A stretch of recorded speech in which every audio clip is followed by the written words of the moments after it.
And flexible things break. Flexible things mold and bend. You can plan all you want. Things are going to change. Hey, it's Brett Chittum with Lawrence Technology Services, soon to be CNWR, because Tom let the cat out of the bag little too early. I don't know, but we're a week before the merger, right? We're in the week before this merger. Had a lot of positive comments on it and things. Who are you? I'm Fred. Hey, Fred. Jason Slagle, CNWR. Yeah, and it's a busy week. You offered that we probably should just bail on recording here, and I said no. I need this to keep my sanity. So I get it. I actually have a pretty busy day today, unrelated to anything that we're going to talk about here. I've got a client that is one of your clients that I've been doing some VMware work for, that's doing some big data center move, and I think I'm going to spend probably most of the day helping them out with some stuff related to that. So right. Yeah. Well, I think this one's going to post on the 4th of July. So, for everyone, we're the week before, and it's a busy time. I mean, we're trying to merge two companies together that have some similar skill sets, but some differing skill sets too. I mean, so importantly to me that we have pretty good cultural alignment, right? I'm sure we'll talk about that. I think our next video is probably we're going to try to do some sort of AMA live stream, get Tom on here too, and probably looking to do that mid to late next week, which is the week of the 4th of July, right? So like essentially I think this would drop on Tuesday, and then maybe like Thursday that week we'll try to do some sort of live stream, which puts us in a crazy situation. I don't have anything to release the week after, but we could just re-release the recording or whatever. So I think we'll figure out how to make it work. Absolutely. I mean, or we can record another one. It doesn't. I like this. This is fun.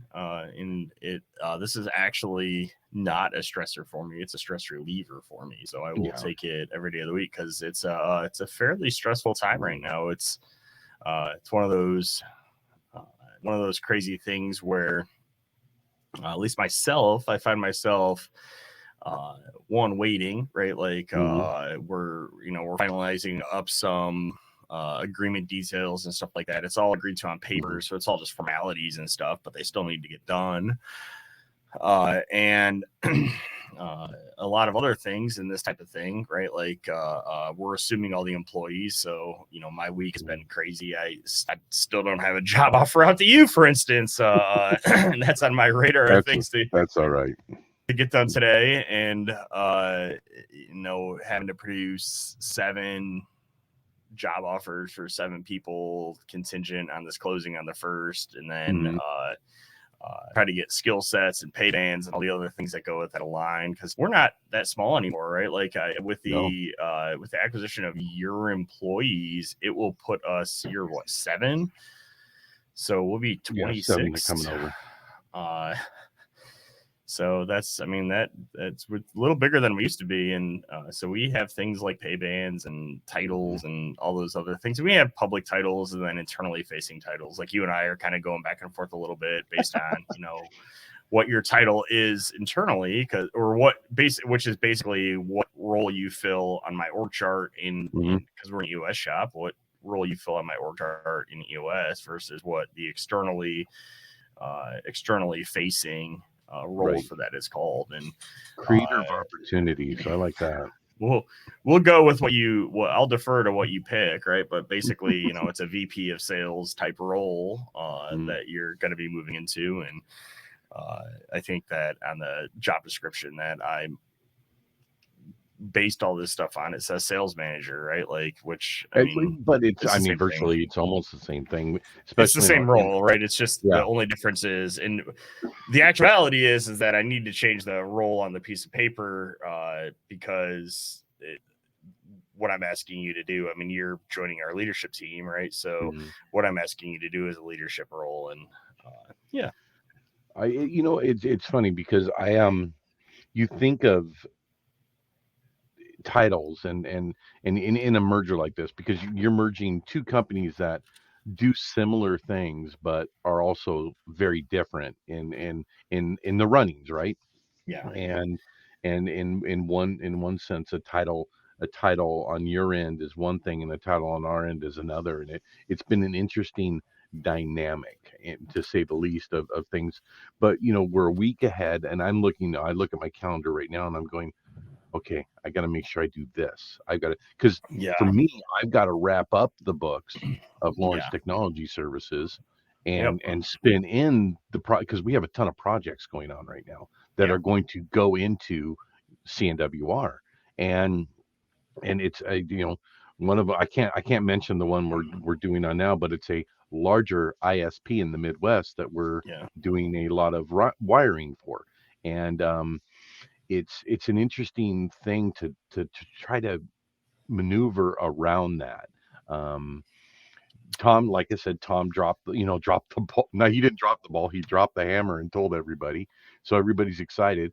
And most of the people that I've talked to that our projects are going on, well, we got most of them because they listened to Tom and they Yeah. all heard, and Yeah. they're excited actually. So it's actually, I there has been very little negative. And you and Yep. I were talking about culture a little bit, right? And the culture Yep. fit. Let's start with you and Tom. Yeah, I Um, mean, we're Tom and I are very much, I think, a cultural fit. We both kind of yeah. lean into open source. We're very similar people, ironically enough. I think he's outwardly a little more introverted than I am, but Hmm. generally, like, I just spent essentially the weekend with him, right? Like, we did the Yeah. 100-mile bike ride last weekend, and he showed up at my house on Friday with the rest of them. He did get a hotel room. I ran out of room in my house to hold everybody. But then, we rode Saturday, spent all Saturday night together, and then we all had breakfast Sunday morning. And he's fun to hang out with, right? Like Yeah. we get along well. He's smart. Our missions, and I'll throw Matt Lee into this mix too, right? Like Mhm. our missions very much align, right? Which Right. is how can we make the world smarter and better at this, and if they need it, provide some help getting there, right? So it's like Mhm. we both have the very similar mindset and culture of, Right. I'm willing to tell you how to do it or what to do, and you can pay me if you want me to do it. And uh, Yeah. a lot of businesses, I think, are like, oh my god, if I tell them how to do it, they won't need me.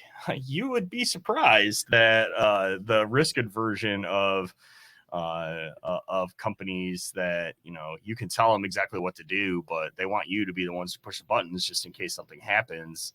And the reality of it is that if they were going to try to go it alone anyways, they would, with or without you being the one telling them how to Right. do it. They'd go find the information somewhere. Yeah. YouTube has become a powerful tool in the Yeah. do-it-yourself world, right? I mean, I was working on something last week, and I was okay. Let me find YouTube taught me how to do it. It was great. Um, Yep. but proof is in the proof. Tom created a proof of concept and proved it to work, right? Yep. In respects to, you train people, you tell people all the information, give them all the tools, and let them try themselves. And if they Yep. come to a point where they can't do it, then we come in and help. And Yeah. I think And that's important. yeah, me and Tom, I think, are going to lean into that, right? That's like, obviously, we'll probably cover this more next week, but that's probably one of the biggest Right. questions. Well, is Tom going to still keep doing his thing? It's like, yes, 100% Yeah. Tom is going to keep doing his thing. That Yeah.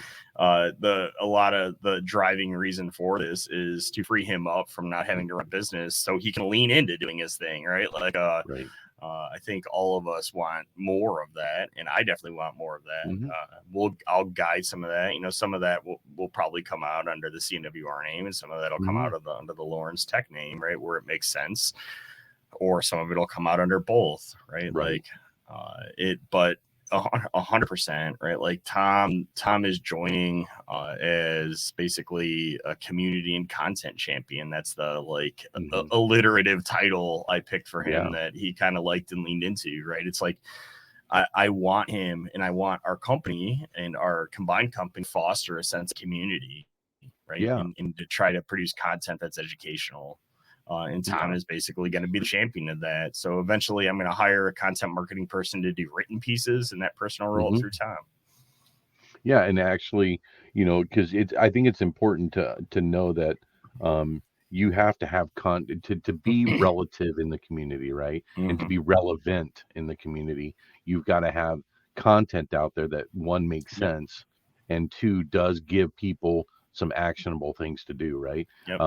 It's important to have your company looked at in that kind of a sense, and that's what I liked. When I remember when you and Tom started talking in the beginning and going through these stages and meeting with your entire leadership team and kind of ours and and and kind of just seeing what fit, what didn't fit. I remember the question, what did Alan ask me? Okay, I remember this question Alan asked me. He goes, how long do you plan to stay around? He asked me this directly. Do you remember that at that table? How I long do you do, plan? and I can give you more context of that when we're done Well, here. hold on, Bill. But then he said, are there any health issues we should know about? I'm like, wait a minute. So yeah, give me some context on that. So Alan views you and as a key employee to making this work, and so his worry is that you are gonna not stick around, and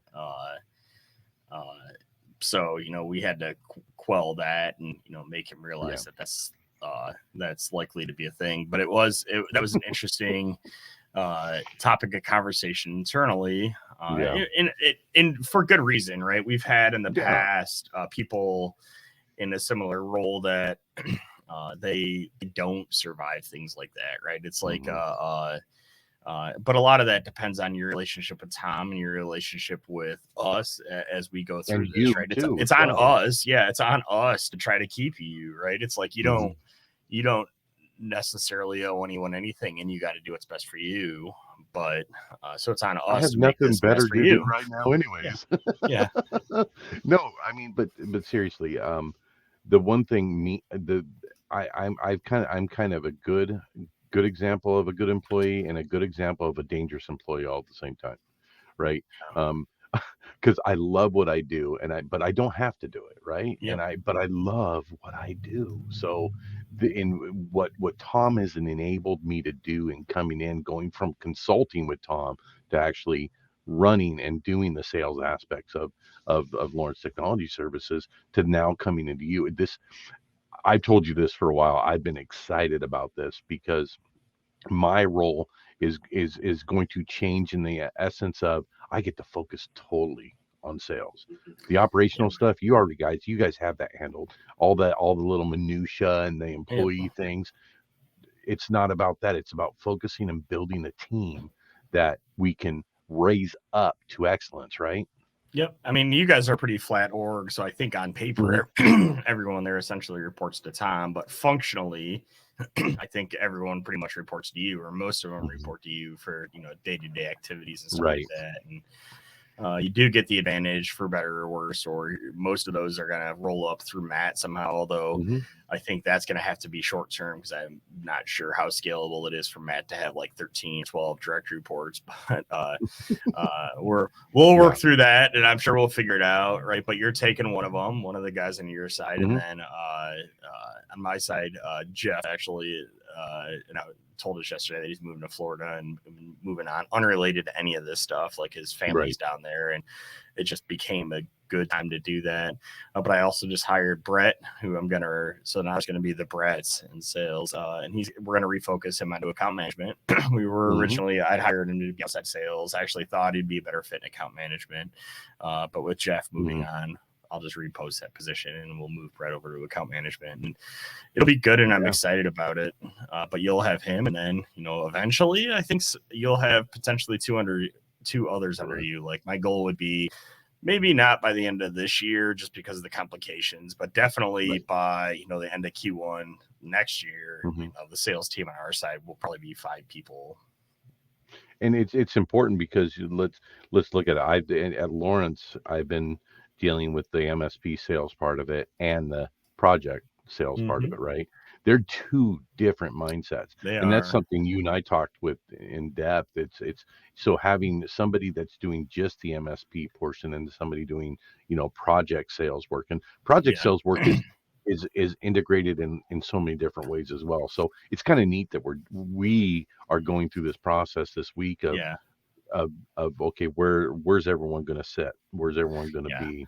Well, and then it's going to be on you with my help to, figure out where that split lives, right? Because at what Right. point does somebody move from a project person over to basically an MSP person or somebody that's doing recurring revenue? And then when that happens, you know, you have the problem of, well, they've gotten to know their salesperson or account manager that's dealing with them, and now they have to basically move to a whole new person. So there's a lot of things there that we end up having to reconcile. And you know, I have some processes. I think I've sent you a couple of things. I actually have a whole sales plan that I don't think you've seen yet, but if you scroll back up in the sales channel, you have access to now. It's in there.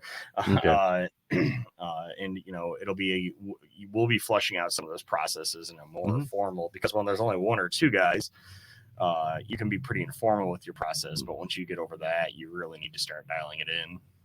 And it's better to have a written process now than it is to when you turn around and go, shoot, we got all these people, but no process in place. And we have some of it, right? Like, obviously, you know, we continue to meet. My entire week this week, other than today with the unrelated thing, my entire week this week is two things. It's this thing happening this weekend, right? And it's onboarding Mr. Boggs. Yep. That's a fun. It's interesting how you've done that and gotten to a place where and things change, right? This week was a moment of change with finding out about Jeff, and then moving Brett from that sales role that you hired him to do to a account manager role, which I'm going to be honest, I think he's going to do fantastic at. It's really. And I think the biggest point I think I want to make in this video is, you can plan all you want, things are going to change, right? Understand that the plan you have must be malleable, right? It must be able to change or divert just a little bit, because nothing goes smooth. Yeah, I mean, I plan. Matt's more of a planner than I am. I plan, but like I don't know. It's worked out pretty well for me in a lot of my business career. Like we make a year-long plan. We have so we're being a traction shop. You know, we have, if I look at my Bloom Growth calls it business plan now. Yep. But if I look at my 10-year goal, right? Like if I look at so we do a 10-year goal, which is not actually 10. I think we're saying it's 2029 because it's 10 years from when you built the move into EOS. Right. We have a 3-year goal, and then we have year goal and quarterly goals, right? But we'll plan those. But beyond that, like, I am always been pretty adaptable. That a significant number of hours can go into planning, and then you get punched in the face to take from Mike Tyson, and it's like, oh, like now, if you lean too much into that and become inflexible because of a plan you've put in place, you're brittle and you break, right? Like inflexible things break. Flexible things mold and bend to kind of deal with the stresses that they're given. So, kind of try to lean into the latter a little bit, where I have an idea of how this is going to go, and for the first handful of weeks, it's probably not much is going to change. I just from a practical standpoint of trying to line all this crap up, it's going to probably take like a month to start to transition some of this stuff into place. It's not like July 1st is going to come and we're going to flip a switch and suddenly everything. Yeah, this is going to be a process. Based on the last time we did it, it's going to take, a month to do all the introductions and stuff, 3 months to start making meaningful change. And then in 6 months, things start to flow a lot more smoothly. Yeah. Which will put us into 2024, and and it will have a good idea when it comes to planning for 2024 in October of where we're at. So I mean, I'm gonna need a much bigger room for our holiday party now. The hibachi restaurant. I don't think the hibachi restaurant can hold as many people as we're gonna be now. Well, that place we went to when we all got together after your open house, that's a pretty nice place. Oh, Poca Pieta, yeah, that's good. Yeah, it was a great place. I think what I hope in this whole transition is that both companies become better, right? It's about anytime you do something like this, it's about becoming better at what you do. Some of our guys have different skill sets than some of your guys, and you're melding skill sets together, and which is going to grow the team much more and make them stronger. Yeah, I mean, you have some very strong open source people that understand the core concepts around some of these things. I've got more knowledge, and I say borders and enterprise, like VMware, Veeam, the Cisco networking stuff, right? Because the kind of Right. things we've leaned into, and the trick is figuring out how to embrace both of those, because I've long thought that there's space in the world for both of them. The challenge is for me and for us and for you and for all of us as we go through this is the managed services sales model is built on repeatability, right? So that you don't have to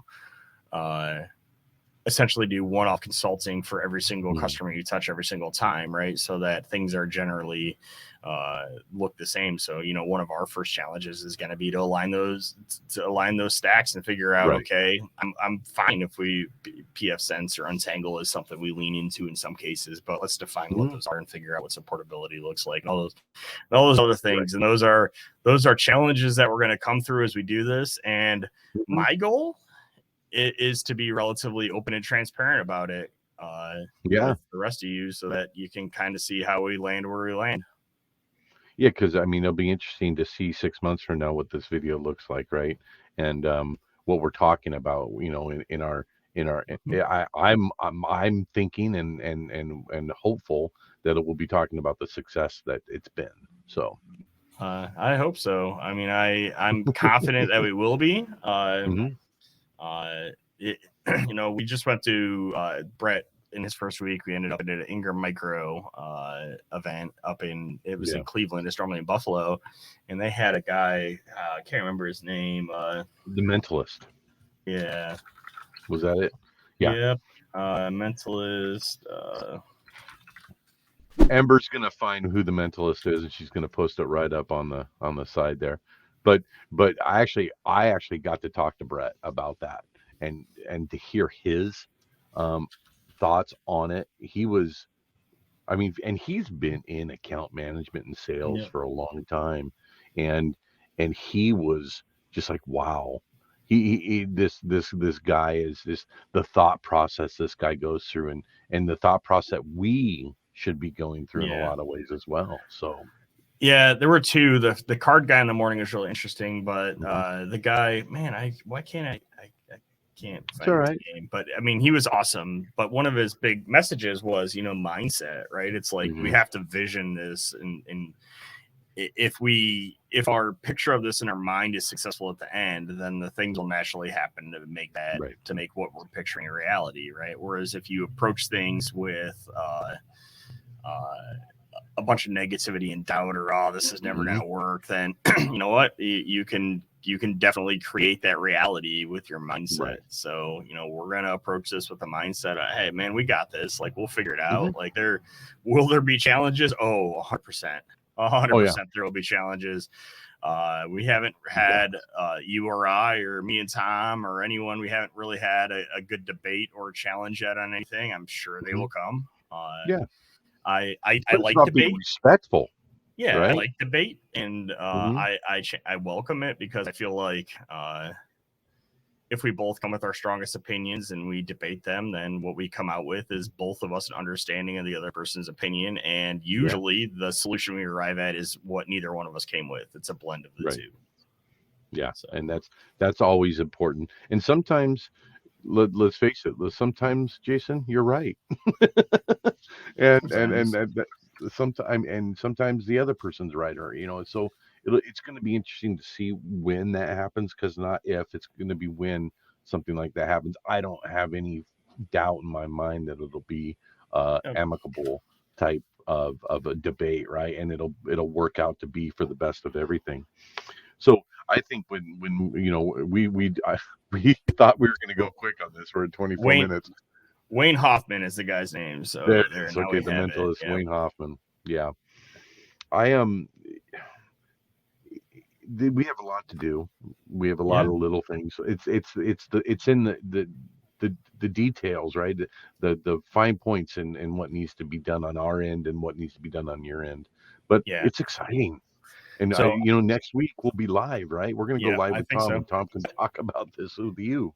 Yeah, so a challenge to you as we go through this, and I'm going to try to do the same thing. Like, let's try to record moments as we go through this that we think would be good things to talk about in this channel, right? Like, and maybe not all of them we think about become full episodes, but like, I imagine that the next couple of episodes are going to probably be related to this, right? And then we'll have probably periodic updates, maybe once a month, maybe once every 2 months as we go through this, just to kind of give it updates, and we can take those little lessons and nuggets that we've learned and kind of share them, because it's been having been talking about this, right? Like the seeds of this were laid right before Secure 2022, and then Tom and I really talked in earnest about it for the first time down in Orlando last year at Secure. And it, it's kind of taken a year. My lawyers are, well, Alan is a little bit slow moving in some, because that's my business partner, where I'm buying him out over time, and he's at the end of his journey, so his risk aversion is really low. He wants stable, and he wants to make sure things happen and he gets out. So first was doing all the due diligence to make sure he was comfortable with it, right? And then kind of go through the rest. But we've had over time I've had a lot of conversations with people about it, and you always get asked really interesting questions about like, well, what's the due diligence look like on that? Are you sure it's okay? And it's like, yes, I am.